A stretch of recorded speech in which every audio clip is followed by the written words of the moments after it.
Alright, I don't do unboxings very often, but I am pretty excited about this, so here we go. It's tiny! Look at it! It's tiny! I do not have log hands. My god. It's small. Positively puny. Oh, that's cute. It comes with its own USB-C cable.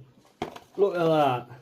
And some other plugins and stuff, instructionals.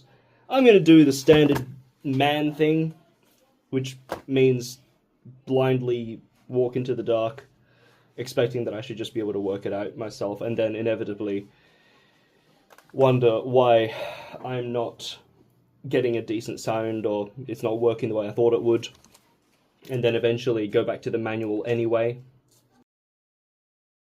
Look at that. It's quite literally the palm of my hand. Look at that. Ain't that tiny? Ain't that cute? Here we are inside the app. I'm connecting the unit to the phone. It's powered on, and off it goes. That's it. And it is I, the, apparently voice of God. There's so much reverb, hold up.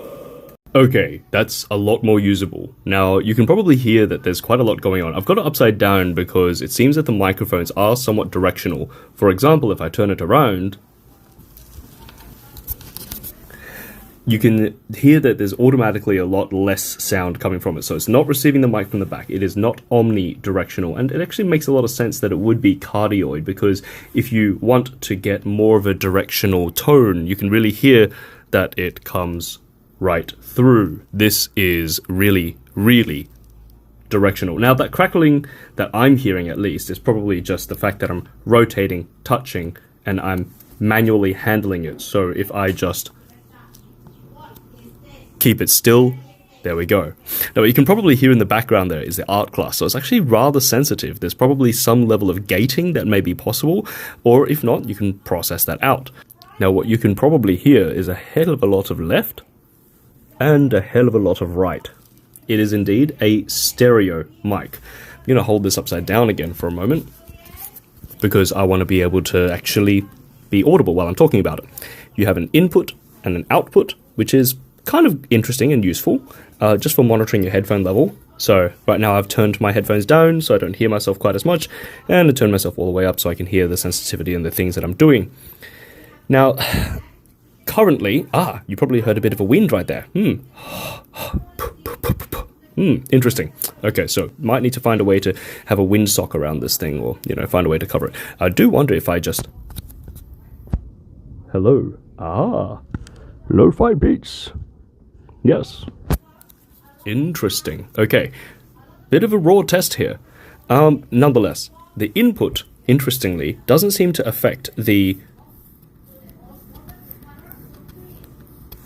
microphone at all. And this would make sense, because you're probably more going to be using it for the XLR Combi TS jack on the side. Interesting. Nonetheless, I'm going to plug a microphone in and see how it does. Alright, now I've plugged in an ISK, BM800 from Swamp Industries. Yes, I'm still working with them, they are fantastic. Now, I've got the phantom power.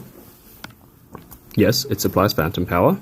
It's signified by way of the glowing light at the front, and it works a treat. It does the condenser mic thing. At this distance, you're going to get a lot of voice, and of course, at a wider distance, that's what you get. Now, the quality of this is going to be relative to the mic that you plug into it, but it sounds pretty clean. I mean, you can definitely hear the art class happening next door. It's certainly not wanting for sensitivity. I've got the input gain at, gonna hold it upside down yet again, but the input gain is less than half of its available gain. So you could really crank this thing up if you wanted. I'll plug it into a dynamic, see how we go. And this here is the Swamp Industries DM58. If you listen to it, first off, I've turned off all of that reverb and other stuff.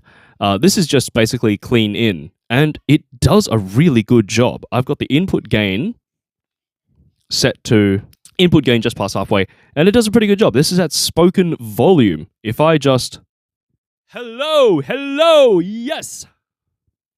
I mean, I turned down the gain for that to about just below halfway, so from 60% down to 40%-ish. And it's great. It does the job. Now, this is just with vocal mics at the moment. I haven't tested it with a dedicated room mic or anything like that with a whole band playing. Now, in fairness, the Polar Go app is necessary to modify a lot of these settings. So things like the reverb that you heard earlier. There's a bit of EQing you can do. There's clarity and bass that you can adjust. So if I make a small adjustment now, I've adjusted the body and the clarity upwards. I've increased some of the silencing, which I assume is some kind of gating. And I've got a bit of the reverb down the back. Tiny bit. And this could be great. This could be really functional for very quickly demoing ideas that don't sound terrible, certainly a heck of a lot better than what you could get out of your phone. And this is just super efficient and convenient.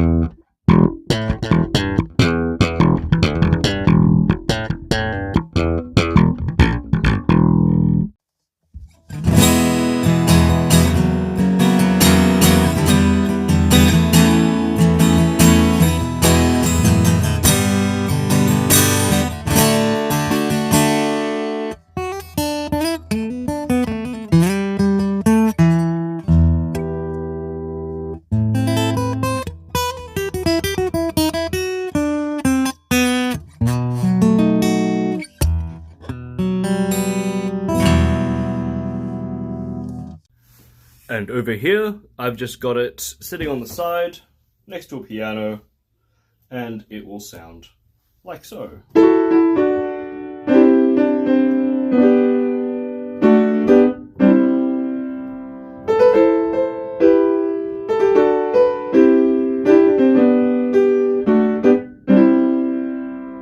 Now, you'd be lying if you said that that sounded bad. However, it sounds pretty acceptable as far as a very small handheld microphone sounds, or slash audio interface, and the ability for you to plug in your own microphones and very quickly have a room sound for rehearsal purposes, for demoing purposes, for very, very quick, even sketching and field sampling, right? This is awesome. It has so much functionality. I think for the price, you really can't do much better than that.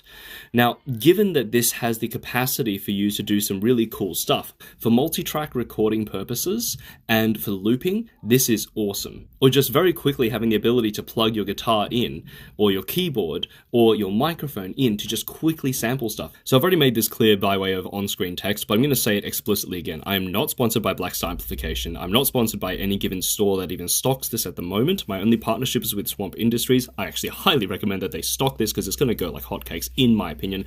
I've been speaking volumes of this piece of kit ever since it was announced to all of my fellow educators, for all of my fellow songwriters, and for the capabilities it has, you really can't beat it. But hey, Blackstar, if you want to sponsor me,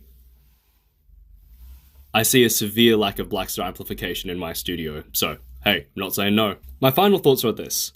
If you are a songwriter, a content creator, an educator, or a student, or a musician that is wanting to quickly demo ideas at a reasonable quality that you can immediately start putting into practice and or start streaming and start putting it into use in your own content, this is pretty much a must-have. For what? I got it for 160 Australian dollars. You seriously can't beat it.